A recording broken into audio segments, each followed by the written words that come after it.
Bonjour à tous, merci de nous rejoindre. Voici les principaux titres développés dans votre édition du lundi 4 novembre.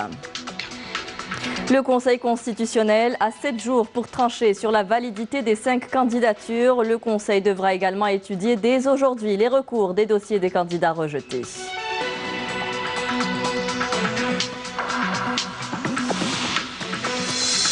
Une session de formation a été organisée hier au profit des coordinateurs représentant la communauté algérienne établie à l'étranger en présence du président de l'autorité Mohamed Chorfi. La rencontre organisée par l'ANI a été axée sur les modalités de l'organisation des élections présidentielles du 12 décembre prochain.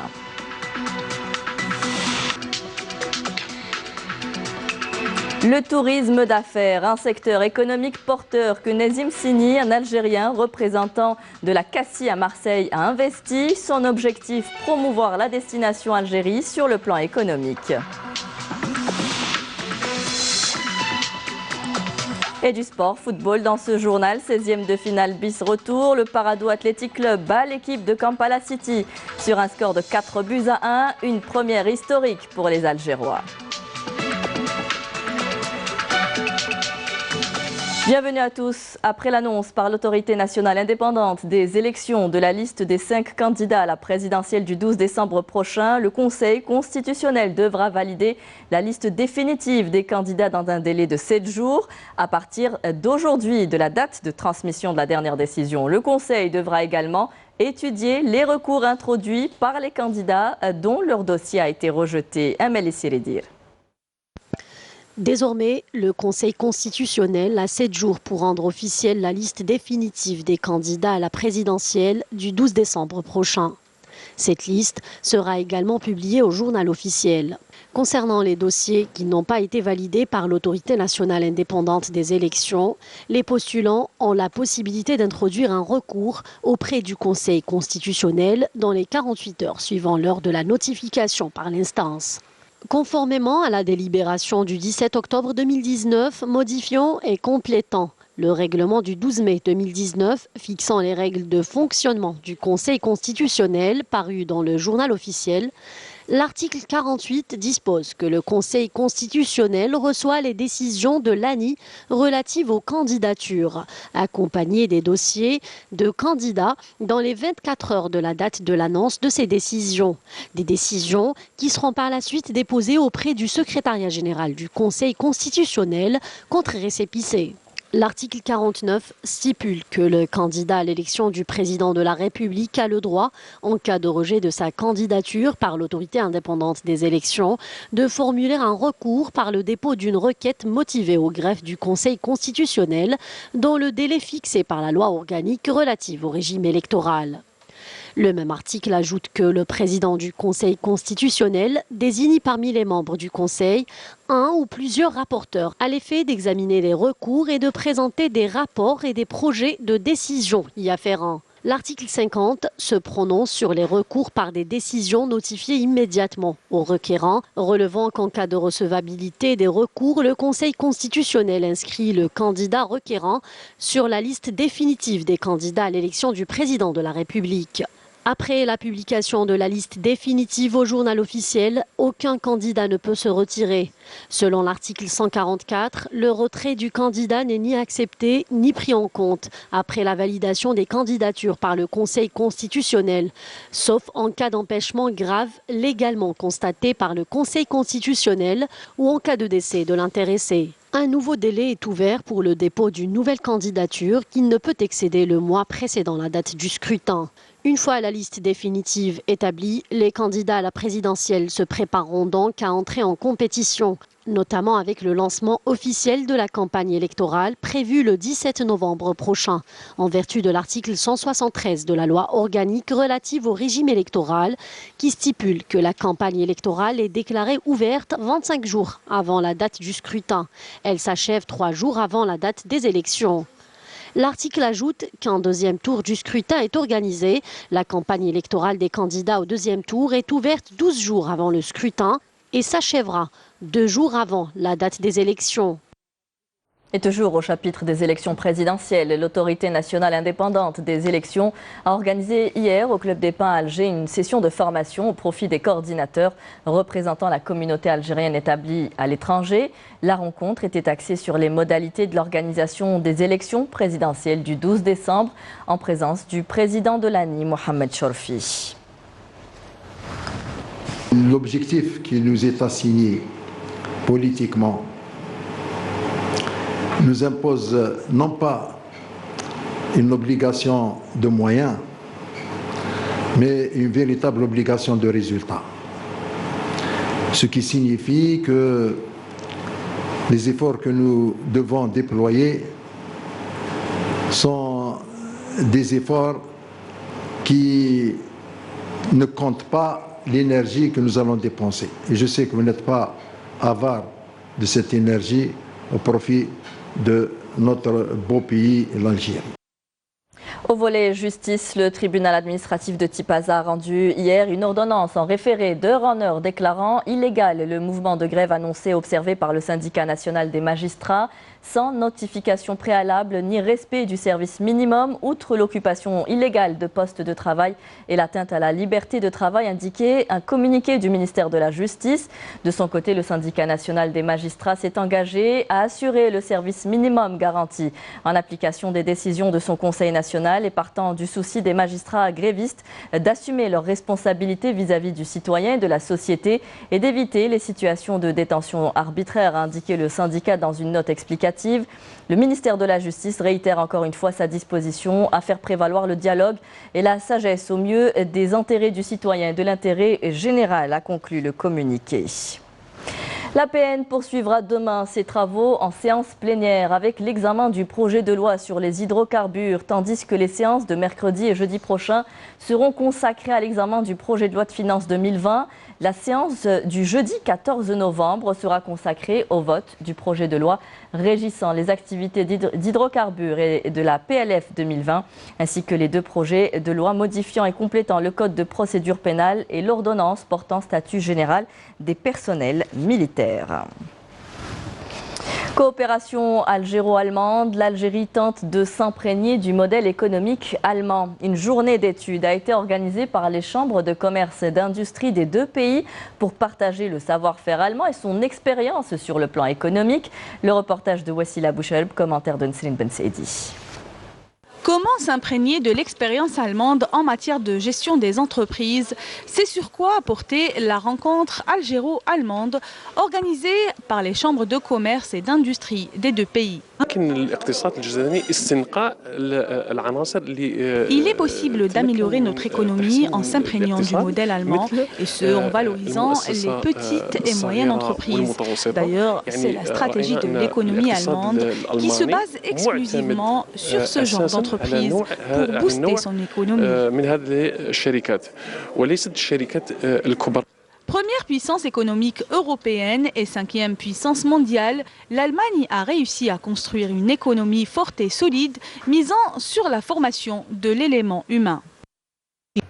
Par rapport à ça, c'est qu'il y a une loi qui vous oblige à ce que tous les diplômes doivent passer par la formation, par le ministère de la formation professionnelle. Alors qu'en Allemagne ou là, dans le reste du monde, on copie ça maintenant, c'est que les diplômes passent par l'entreprise. C'est l'entreprise qui forme et à la fin, elle est diplômante. L'entreprise, c'est l'homme. Un chef d'entreprise allemand ne vous dira jamais c'est mon employé. Il vous dira c'est mon collaborateur. La formation du personnel est très importante. Il faut absolument suivre ce modèle en assurant l'encadrement des jeunes. La force de l'économie allemande réside en premier lieu dans cet axe.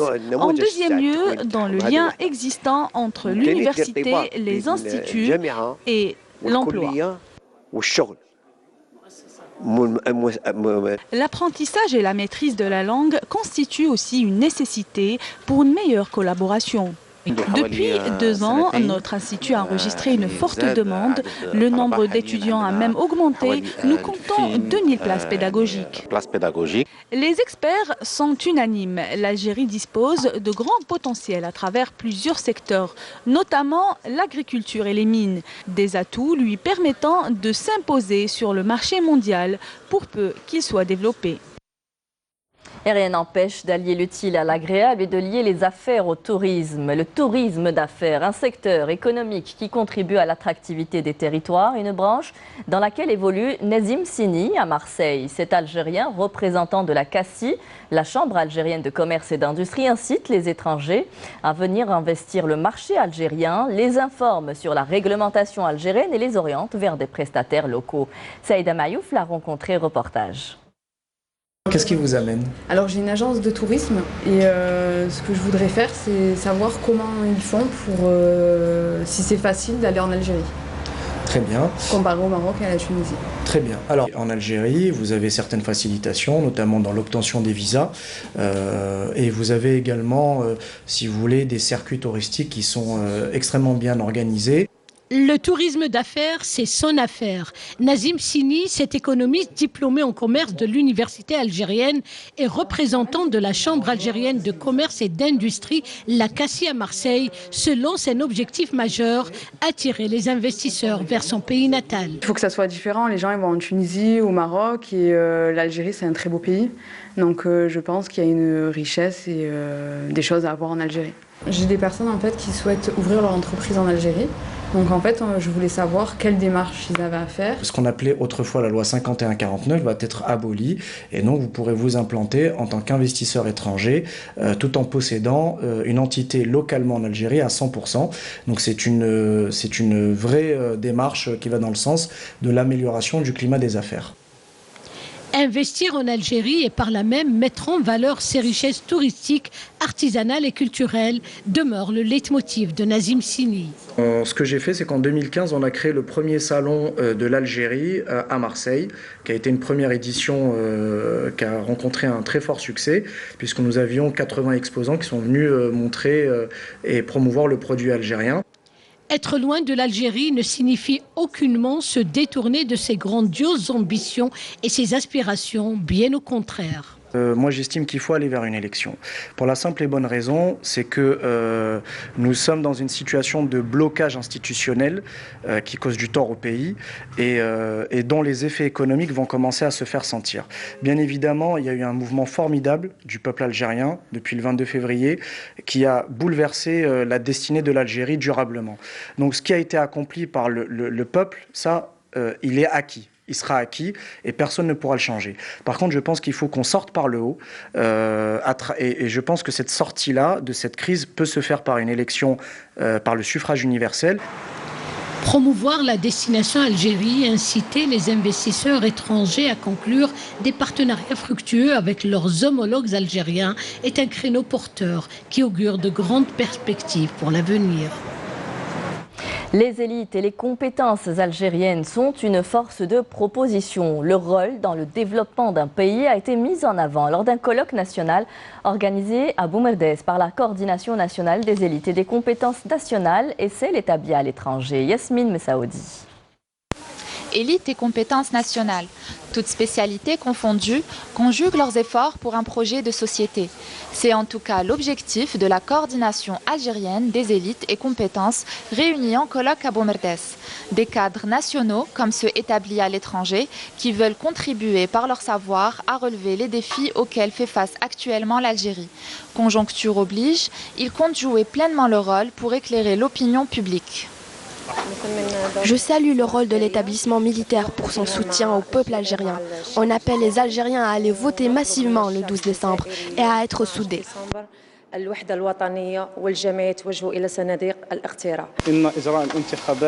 La tenue des élections constitue un pilier stratégique pour la construction des pays. Il faut que le peuple se dirige vers les bureaux de vote ce 12 décembre afin d'élire le candidat qui leur correspond. Car l'heure a sonné de se retrousser les manches.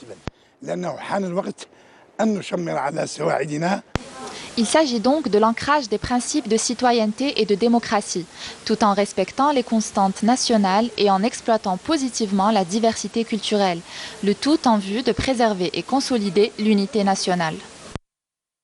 Le Salon international du livre d'Alger propose tout un espace dédié à la littérature de jeunesse, des histoires, des livres d'activités et des jeux. Un espace très coloré, un paramètre d'ailleurs important si on veut attirer des enfants et que les éditeurs doivent prendre d'ailleurs en compte. Siham Kenouch. C'est au pavillon Hagar que nos enfants ont trouvé leur bonheur. Sachant que le tiers des visiteurs du Salon du Livre sont des jeunes enfants, ils viennent en excursion avec leurs enseignants ou en famille. Tout un espace leur a été consacré. Entre Chaboté, La Belle au bois dormant ou un livre d'exercice de mathématiques, nos jeunes enfants ont été servis. كان بزاف كتب متنوعة كانت تاع الدراسة كانت تاع القصص التلوين كتاب جميع المواد وكتاب الرياضيات وكتاب اللغة العربية. Mais en fait, entre parascolaire et contes et des livres de coloriage, qu'est-ce qui attire véritablement l'enfant vers le livre ? Il y a des choses qui rendent le livre attirant pour l'enfant. Une belle image significative, une page qui soit bien équilibrée, qui le met à l'aise. Et puis aussi une idée claire que l'enfant va comprendre. Et aussi, il faut préciser que la langue doit être facile, une stylistique plutôt adaptée pour les enfants. D'autres maisons d'édition se sont spécialisées dans les jeux de réflexion et d'intelligence, histoire de sortir un peu du high-tech. Nous avons jumelé entre l'éducation et le jeu. Par exemple, pour nous, les mathématiques, on les a divisées en différents jeux. Jeux de mémoire, jeux de calcul mental, de la rapidité, de la flexibilité, mais aussi le jeu de groupe, histoire de tenir l'enfant loin des appareils électroniques. Parce qu'un enfant qui lit sera un adulte qui pense. La lecture pour les enfants est quelque chose qu'on doit absolument prendre en charge. Et l'environnement dépendra aussi des gestes des enfants. L'énergie propre, une alternative vers laquelle les établissements scolaires s'orientent. Plusieurs expériences ont déjà été menées. L'exemple ce matin à Indefla, où le primaire Mohamed Mzienne a été doté de panneaux photovoltaïques. Une démarche environnementale et éducative, en plus de l'impact financier allégé pour les collectivités locales. Yamina Saïdi. À Indefla, une nouvelle génération vient de naître, celle des énergies renouvelables. Dans cette école, Mohamed Bouzienne, l'éclairage et le chauffage sont exclusivement alimentés par l'énergie solaire. L'énergie solaire est une énergie renouvelable et comme cette région souffre du problème d'électricité, ça nous permet de mettre fin à ce souci.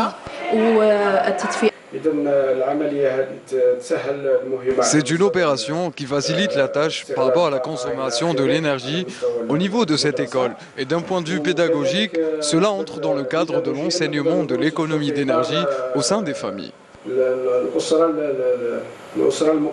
Cette énergie est bien plus qu'un avantage économique. C'est aussi un avantage écologique et pédagogique permettant d'enseigner aux élèves de façon pratique l'importance de l'énergie renouvelable. On apprend aux élèves les valeurs et l'utilisation de l'énergie renouvelable. Dans mon école, en cas de panne de courant, l'énergie solaire illumine la salle. L'énergie solaire est une sorte de panneau qui s'alimente des rayons solaires. Le plus grand défi reste de généraliser la culture écologique tout en enseignant aux plus jeunes les valeurs de l'environnement. Dans le cadre de la lutte antiterroriste et suite à une embuscade tendue dans la localité de Djbel Riacha, commune de Damouz, dans la wilaya de Tipaza, un détachement de l'armée nationale populaire a abattu hier un terroriste en possession d'un pistolet mitrailleur de type Kalachnikov. L'opération est toujours en cours, informe un communiqué du ministère de la Défense nationale.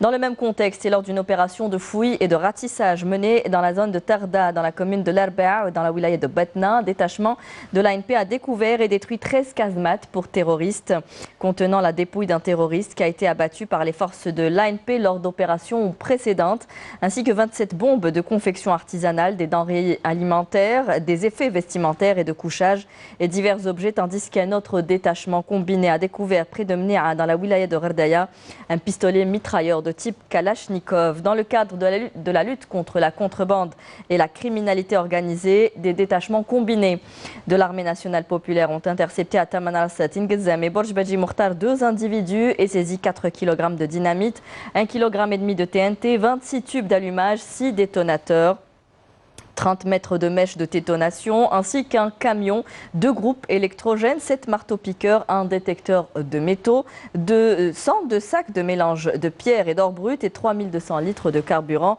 destinés à la contrebande. Par ailleurs, un détachement de l'ANP et des éléments de la gendarmerie nationale ont arrêté à Tlemcen et Béchar un narcotrafiquant et saisi 10 kg de kif traité, alors que des éléments de la gendarmerie nationale ont appréhendé à Ouargla et Tébessa 2 individus en leur possession 1300 unités de différentes boissons et 440 comprimés psychotropes, conclut le communiqué du ministère de la Défense nationale.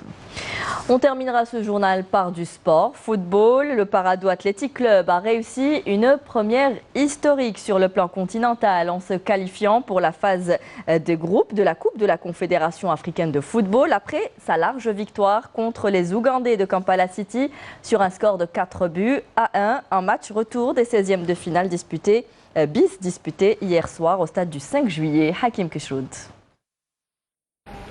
Le Paradou Athletic Club a réussi une première historique sur le plan continental en se qualifiant pour la phase de groupe de la Coupe de la Confédération africaine de football après sa large victoire contre les Ougandais de Kampala City hier en match retour des 16e de finale disputé au stade du 5 juillet.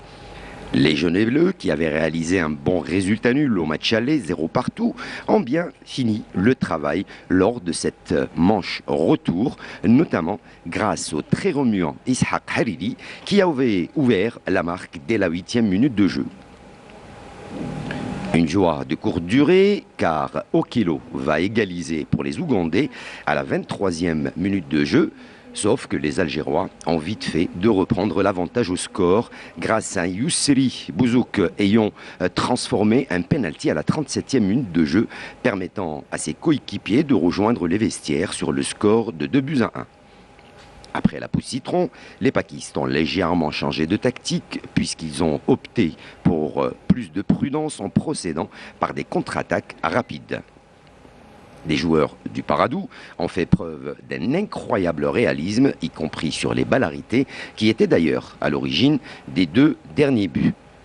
Celui de Abdelkader Kadri, 64e minute de jeu, qui ne s'était pas fait prier pour reprendre le ballon dévié par le gardien ougandais et mettre le ballon au fond des filets pour le 3-1. Quant au 4e but, c'est sur un coup franc direct des 30 mètres que Ayman Bouguera a envoyé directement en plein lucarne à la 70e minute de jeu. Et malgré l'ampleur du score, les Pakistes semblaient loin d'être rassasiés puisqu'ils ont continué à jouer l'attaque à outrance pendant les 20 dernières minutes de jeu, manquant de très peu d'ajouter d'autres buts. Et c'est sur ce score de 4-1 que les Pakistes vont composter leur billet pour la première fois de leur histoire à la phase finale d'une joute continentale. En revanche, l'autre représentant algérien dans cette compétition, le Shabab Riadi de Belouizdad, a été moins chanceux puisqu'il a été éliminé au tour précédent par les Égyptiens du FC Pyramide. Et félicitations au Paradou Athletic Club, c'est la fin de ce journal. Merci à vous tous de nous avoir prêté attention. Tout de suite, le point météo vous sera présenté par Mina Abed. Nos programmes sur les adresses qui s'affichent en bas de votre écran. Rendez-vous ce soir avec Amina Zahouf pour le journal à 19h. Très bonne journée à tous, au revoir.